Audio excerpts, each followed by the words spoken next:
So this is the first opening that we have, which is for the application security VAPT consultant, which is in Genser Technology. This is mail ID on which you can drop your resume, and this is what exactly they are looking for. They are looking for application security and VAPT consultant, right? So they are the preferred certificate. Like if you have all those certificates, any of you, you'll be more preferred for getting this job, right? So they are the knowledge also which is required. WAS top 10, API, VAPT, web, and all those things, right? OSCP certification is very important. Next is junior cybersecurity. How it is hiring? 1+ years of experience required and infrastructure operation and all those things. The other skills which is required,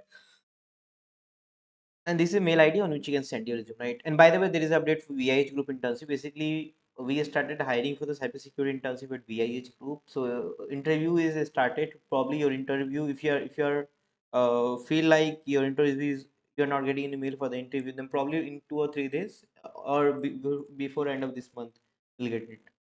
But anyways, next opening is SOC L1 L2 in Kuala Lumpur. This is 1 to 3 years. This is 3 to 6 years, and this is the mail ID and details. Next is senior network security engineer. 7+ years experience required. Must currently be residents of UAE. Skills is all those things you can see here, and this is the required detail. This is mail ID on which you can send your resume. So that's what we have for today. Very short, like if you have any question, you can drop in the chat box. And this is Cyber Coffee YouTube channel, Hindi channel of ours, right? So if you want anything, you can ask there and watch our Hindi content. Thank you. Have a great day.